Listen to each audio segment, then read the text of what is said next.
Hello students, welcome to my channel you we learn. आज हम करेंगे क्लास 8 साइंस का चैप्टर नंबर 7 जो है किशोरावस्था की ओर।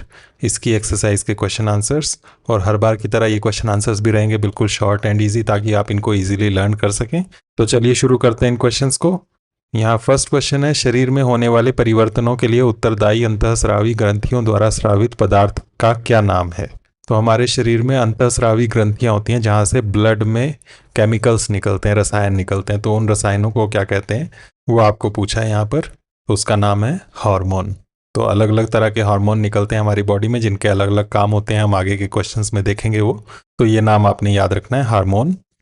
इसके बाद सेकंड क्वेश्चन है, किशोरावस्था को परिभाषित कीजिए। किशोरावस्था क्या होती है उसकी परिभाषा बतानी है आपको। आंसर देंगे, लगभग 11 से 19 वर्ष की आयु की अवधि जब मानव शरीर में परिवर्तन होते हैं और वह प्रजनन योग्य बनता है, किशोरावस्था कहलाती है। तो हमारी 11 से 19 साल की जो एज होती है, इसको हम किशोरावस्था कहते हैं। इसमें हमारी बॉडी प्रजनन के योग्य बनती है, बच्चे पैदा करने के लिए विकसित होती है। नेक्स्ट क्वेश्चन है, ऋतुस्राव क्या है, वर्णन कीजिए। इसका आंसर है, हर महीने स्त्री के शरीर में गर्भाशय निषेचित अंडाणु को ग्रहण करने के लिए तैयार होता है। अगर निषेचन नहीं होता तो गर्भाशय की मोटी दीवार टूट जाती है और रक्त के साथ शरीर से बाहर निकलती है। इस प्रक्रिया को ऋतुस्राव कहते हैं। तो लड़कियों में किशोरावस्था के बाद हर महीने निषेचित अंडाणु ग्रहण करने के लिए गर्भाशय जो होता है वो तैयार होता है। लेकिन अगर अंडाणु का निषेचन नहीं हो तो गर्भाशय की जो दीवार है वो टूट जाती है और ब्लड के साथ बॉडी से बाहर निकल जाती है। इसे हम कहते हैं ऋतुस्राव। नेक्स्ट क्वेश्चन है, यौवनारंभ के समय होने वाले शारीरिक परिवर्तनों की सूची बनाइए। तो यौवनारंभ का मतलब भी किशोरावस्था है। इस दौरान हमारे शरीर में क्या क्या बदलाव होते हैं वो आपको बताना है। आंसर आप देंगे, फर्स्ट, शरीर की लंबाई तेजी से बढ़ती है। तो लड़के लड़कियों दोनों में किशोरावस्था के टाइम शरीर की लंबाई बढ़ती है, हमारी हाइट बढ़ती है। सेकंड, लड़कों में दाढ़ी मूंछ उगती है। थर्ड, लड़कियों में स्तन विकसित होते हैं, ब्रेस्ट डेवलप होती है। फोर्थ, लड़कों की आवाज़ मोटी होती है। फिफ्थ, शरीर के अलग अलग हिस्सों जैसे बगल, जांघों और गुप्तांगों के पास बाल आने लगते हैं। और सिक्स्थ, लड़कों और लड़कियों के जननांग पूरी तरह विकसित हो जाते हैं। तो हमारी बॉडी रिप्रोडक्शन के लिए, बच्चे पैदा करने के लिए तैयार हो जाती है। तो ये है लिस्ट शारीरिक परिवर्तनों की जो किशोरावस्था में होते हैं। नेक्स्ट क्वेश्चन है, 2 कॉलम वाली एक सारणी बनाइए जिसमें अंतःस्रावी ग्रंथियों के नाम तथा उनके द्वारा स्रावित हार्मोन के नाम दर्शाए गए हों।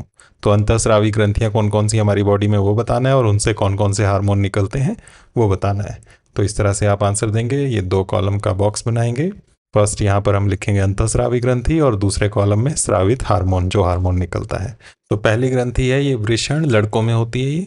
इससे टेस्टोस्टेरॉन हार्मोन निकलता है। लड़कों में जो किशोरावस्था में बदलाव आते हैं शरीर में, वो टेस्टोस्टेरॉन से आते हैं, जैसे दाढ़ी मूंछ आना, आवाज़ का मोटा होना। उसके बाद नेक्स्ट जो ग्रंथि है वो है अंडाशय, ये लड़कियों में होती है। इससे जो हार्मोन निकलता है वो है एस्ट्रोजन। लड़कियों में जो किशोरावस्था में बदलाव होते हैं वो एस्ट्रोजन हार्मोन की वजह से होते हैं, जैसे स्तन विकसित होना, ऋतुस्राव आना। उसके बाद नेक्स्ट ग्रंथि है थायराइड। इससे जो हार्मोन निकलता है वो है थायरोक्सिन। ये हमारी बॉडी के मेटाबॉलिज्म को, उपापचय को नियंत्रित करता है। मतलब हमारी बॉडी में जब हम भोजन ग्रहण करते हैं उससे ऊर्जा जो बनती है वो अच्छे तरीके से बने, वो थायराइड ग्रंथि जो होती है वहाँ से थायरोक्सिन जो निकलता है इससे नियंत्रित होता है, कंट्रोल होता है। साथ में हमारे मस्तिष्क के विकास में भी इसका रोल रहता है। नेक्स्ट है अग्न्याशय, यहाँ से इंसुलिन हार्मोन निकलता है। इंसुलिन हार्मोन जो है ये हमारी बॉडी में जो शुगर होती है, ग्लूकोज, उसको नियंत्रित करता है, उसको कंट्रोल करता है। तो इंसुलिन अगर बनना बंद हो जाए तो हमें शुगर की प्रॉब्लम हो जाती है। तो ये इंसुलिन का काम है। नेक्स्ट है एड्रिनल ग्रंथि, यहाँ से एड्रिनलिन हार्मोन निकलता है। एड्रिनलिन जो हार्मोन है ये हमारी बॉडी को खतरे के लिए, इमरजेंसी के लिए तैयार करता है।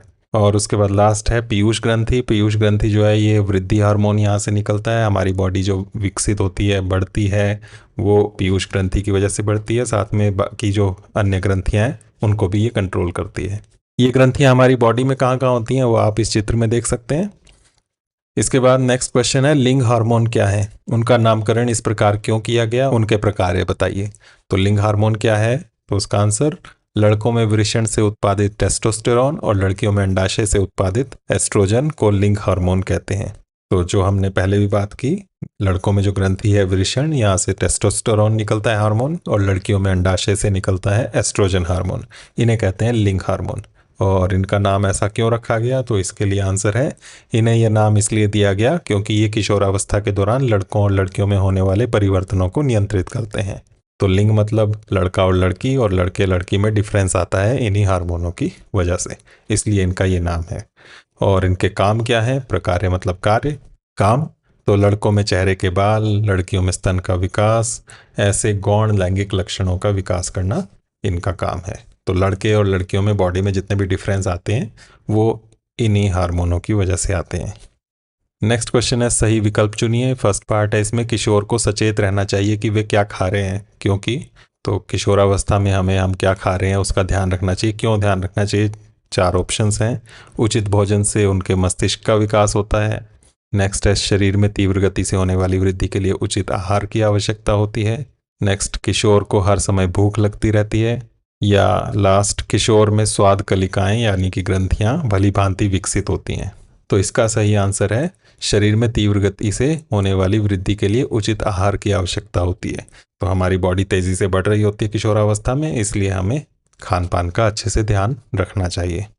नेक्स्ट है स्त्रियों में जनन आयु काल का प्रारंभ उस समय होता है जब उनके ऋतुस्राव प्रारंभ होता है, स्तन विकसित होना प्रारंभ करते हैं, शारीरिक भार में वृद्धि होने लगती है, या शरीर की लंबाई बढ़ती है।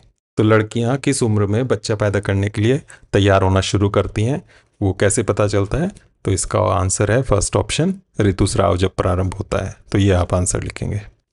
नेक्स्ट है निम्न में से कौन सा आहार किशोर के लिए सर्वोचित है, आपको किशोरावस्था में किस तरह का खाना खाना चाहिए। ऑप्शंस हैं चिप्स, नूडल्स, कोक, रोटी दाल सब्जियां, चावल, नूडल्स, बर्गर, शाकाहारी टिक्की, चिप्स, लेमन जूस। तो आप जानते हैं सबसे अच्छे पोषक तत्व आपको मिलेंगे रोटी दाल और सब्जियों से, ये इसका आंसर हो जाएगा। नेक्स्ट क्वेश्चन है निम्न पर टिप्पणी लिखिए। टिप्पणी लिखनी है, नोट लिखना है। फर्स्ट है एडम्स एप्पल। इसका आंसर एडम्स एप्पल क्या होता है, किशोरावस्था में लड़कों में बढ़ता हुआ स्वर यंत्र गले के सामने की ओर उभार के रूप में दिखाई देता है, इसे एडम्स एप्पल कहते हैं। तो 11 से 19 साल की उम्र के बीच लड़कों की आवाज़ बदल रही होती है, आवाज़ मोटी होना शुरू होती है, तब हमारा जो गले के सामने स्वर यंत्र होता है जहाँ से हमारी आवाज़ निकलती है, ये सामने की तरफ से बाहर दिखाई देने लगता है उभरा हुआ, तो उसे कहते हैं हम एडम्स एप्पल। नेक्स्ट है गौण लैंगिक लक्षण। इसकी बात हमने पहले भी की, आंसर देंगे किशोरावस्था के समय प्रकट होने वाली विशेषताएं जो लड़कों और लड़कियों में अंतर करती हैं, उन्हें गौण लैंगिक लक्षण कहते हैं। तो ऐसी विशेषताएं जिनसे लड़कों और लड़कियों की बॉडी में अलग अलग चेंजेस आना शुरू होते हैं, उन्हें हम गौण लैंगिक लक्षण कहते हैं। जैसे लड़कों के चेहरे पर बाल आना, लड़कियों में स्तन का विकास। नेक्स्ट है गर्भस्थ शिशु में लिंग निर्धारण। तो गर्भ में जब शिशु होता है निषेचन के बाद, तो उसमें लिंग किस तरह से निर्धारित होता है कि वो लड़का बनेगा या लड़की बनेगी। तो आंसर है यदि X गुणसूत्र वाला शुक्राणु अंडाणु को निषेचित करता है तो लड़की होती है, उसमें XX गुणसूत्र होते हैं। और यदि Y गुणसूत्र वाला शुक्राणु अंडाणु को निषेचित करता है तो लड़का होता है, उसमें XY गुणसूत्र होते हैं। तो हमने निषेचन पिछले चैप्टर में भी पढ़ा है। शुक्राणु और अंडाणु जब मिलते हैं तो निषेचन होता है और उससे शिशु बनता है, बेबी बनता है। तो शुक्राणु जो है वो 2 तरह के होते हैं, एक X गुणसूत्र वाला और एक Y गुणसूत्र वाला। और अंडाणु जो है वो एक ही तरह के होते हैं, X वाले। तो शुक्राणु अगर X वाला है तो लड़की बनेगी, उसमें XX गुणसूत्र आएंगे। और Y गुणसूत्र वाला शुक्राणु है तो लड़का बनेगा और उसमें XY गुणसूत्र होंगे। इसके बाद नेक्स्ट क्वेश्चन है शब्द पहेली। शब्द बनाने के लिए संकेत संदेश का प्रयोग कीजिए। यहाँ पर ये शब्द पहेली है, इसमें हिंट्स दी हुई हैं, उनसे आपको इसको पूरा करना है। पहले है बाईं से दाईं ओर, इसमें नंबर 3 है एड्रिनल ग्रंथि से स्रावित हार्मोन। तो एड्रिनल ग्रंथि से जो हार्मोन निकलता है वो है एड्रिनलिन। नेक्स्ट है नंबर 4 पर मेंढक में लार्वा से वयस्क तक होने वाला परिवर्तन। तो मेंढक में आप जानते हैं बॉडी में चेंज होता है, पहले लार्वा एक छोटे कीड़े की तरह नज़र आता है, उसके बाद वो बॉडी में बहुत ज़्यादा चेंज होते हैं और वयस्क होने तक वो बॉडी में इतने ज़्यादा चेंज हो जाते हैं जिससे वो मेंढक के रूप में नज़र आता है। पहले बिल्कुल अलग नज़र आती है उसकी बॉडी और बाद में बिल्कुल ही अलग हो जाती है। तो इस तरह के चेंजेस को क्या कहते हैं, तो उसे कहते हैं हम कायांतरण। नेक्स्ट नंबर 5 पर अंतःस्रावी ग्रंथियों द्वारा स्रावित पदार्थ। तो अंतःस्रावी ग्रंथियों से जो केमिकल निकलता है उसे क्या कहते हैं, वो है हार्मोन। नंबर 6 किशोरावस्था को कहा जाता है। तो किशोरावस्था को इंग्लिश में कहते हैं टीनेज।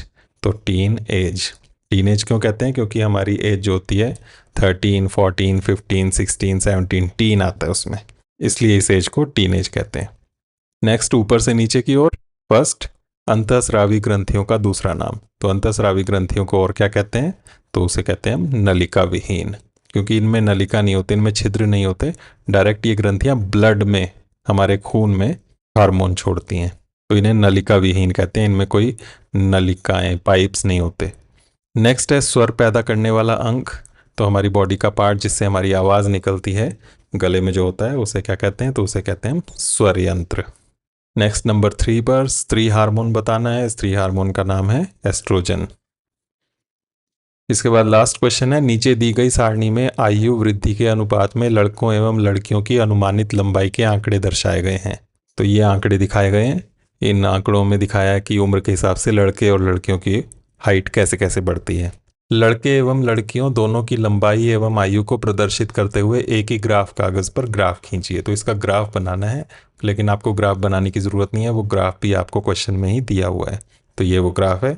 फिर नेक्स्ट बोला है, इस ग्राफ से आप क्या निष्कर्ष निकाल सकते हैं। तो इस ग्राफ को देखना है ध्यान से, और इससे क्या निष्कर्ष निकलते हैं, क्या रिजल्ट निकलता है, वो आपको बताना है। तो यहाँ आप देख सकते हैं, ये जो पिंक वाली लाइन है ये लड़कियों के लिए है, और ब्लू वाली जो लाइन है ये लड़कों के लिए है। तो हम देख रहे हैं कि दोनों की ही हाइट बढ़ रही है एज के साथ साथ। एज ये नीचे दी हुई है 0, 4, 8, 12, 16, 20, ये उम्र बढ़ रही है, और ऊपर की तरफ हाइट बढ़ रही है। तो दोनों की हाइट बढ़ रही है जैसे जैसे उम्र बढ़ रही है। लेकिन इसमें देख रहे हैं हम कि लड़कियों की हाइट ज़्यादा तेज़ी से बढ़ रही है और लड़कों की थोड़ी धीरे बढ़ रही है। लड़कों का ग्राफ थोड़ा नीचे रह रहा है, लेकिन लास्ट में जाकर ये वापस ऊपर बढ़ रहा है। तो क्या रिजल्ट निकला यहाँ से, वही आपने लिखना है जो हमने यहाँ पर देखा। निष्कर्ष पहला, लड़के और लड़कियों दोनों की लंबाई आयु के साथ बढ़ती है, उम्र के साथ दोनों की लंबाई बढ़ती है। सेकंड, लड़कियां लगभग 12 वर्ष की आयु तक लड़कों की तुलना में तेज़ी से बढ़ती हैं। तो लड़कियां तेज़ी से बढ़ती हैं, लड़के थोड़े धीरे बढ़ते हैं। और लास्ट, लड़के अंततः लड़कियों से लंबे हो जाते हैं, और 20 की एज के आसपास लड़कों की हाइट लड़कियों से ज़्यादा हो जाती है। तो ये निष्कर्ष है यहाँ पर, और यहाँ पर हमारे ये क्वेश्चन आंसर्स भी कंप्लीट होते हैं। अगर आपको ये वीडियो अच्छी लगी हो, क्वेश्चंस इजी लगे हों, तो इसे लाइक करें, शेयर करें, और साथ में चैनल को सब्सक्राइब ज़रूर करें, ताकि इस तरह की वीडियोस आपको आगे भी मिलती रहें। Thank you. आज के लिए इतना ही, नेक्स्ट वीडियो में मिलते हैं।